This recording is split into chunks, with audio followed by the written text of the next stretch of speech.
வணக்கம் நண்பர்களே, உறவுகளே. இங்கே இது எந்த ரோடுன்னு பார்த்தீங்கன்னா, தேனி மாவட்டம் கம்பத்தில் ஆங்கூர்பாளையம் ரோடு.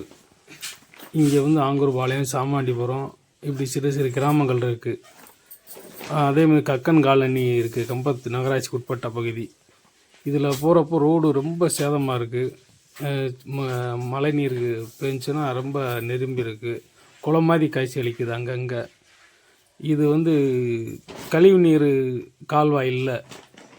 கக்கன் காலனியில் இருந்து வர்ற கழிவு நீர் பூரா ரோட்டு 2 சைடும் போகுது. அதேமாரி இந்த பக்கம் இருக்க பொதுமக்களும் 2 பக்கம் கிழக்கு பக்கமும் அதேமாரி போகுது. ரோடு ரொம்ப சேதமாக இருக்குது.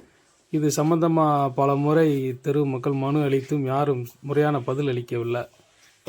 ஏன் என்று என்னான்னு இது போய் ஒரு யார்கிட்டையாவது அதிகாரிகிட்டையோ இங்கே இருக்க அரசாங்கத்திடம் கேட்டோம்னா அவங்க என்ன சொல்கிறாங்கன்னா, இது எங்களுக்கு சம்மந்தம் இல்லை, இது ஆங்கூர்பாளையத்துக்கு சம்மந்தம்ன்றாங்க.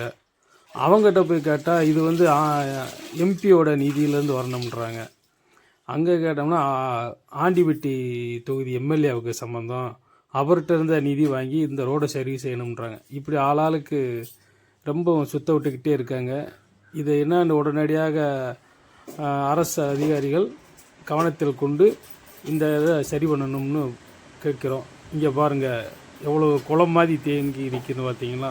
மழை காலத்தில் ரொம்ப கொசு, மலேரியா, ரொம்ப காய்ச்சல் இந்த மாதிரி அதிகமாக இந்த பகுதி மக்களுக்கு வருது. சாக்கடையெல்லாம் ரொம்ப தேங்கி நிற்கிது பாருங்கள். முறையான சாக்கடை எங்கேயுமே இல்லை. ரொம்ப கஷ்டமாக இருக்குது. குழந்தைகள்லாம் பள்ளிக்கூடத்துக்கு போயிட்டு வர்றப்பெல்லாம் ரொம்ப கஷ்டப்படுறாங்க. பாருங்கள் எப்படி நிற்கிது, எப்படி இருக்குன்னு பாருங்கள். ரொம்ப சேதாரம் அதிகமாக இருக்குது. ரோடு எல்லாமே எதுவுமே சரியில்லை. நன்றி, வணக்கம்.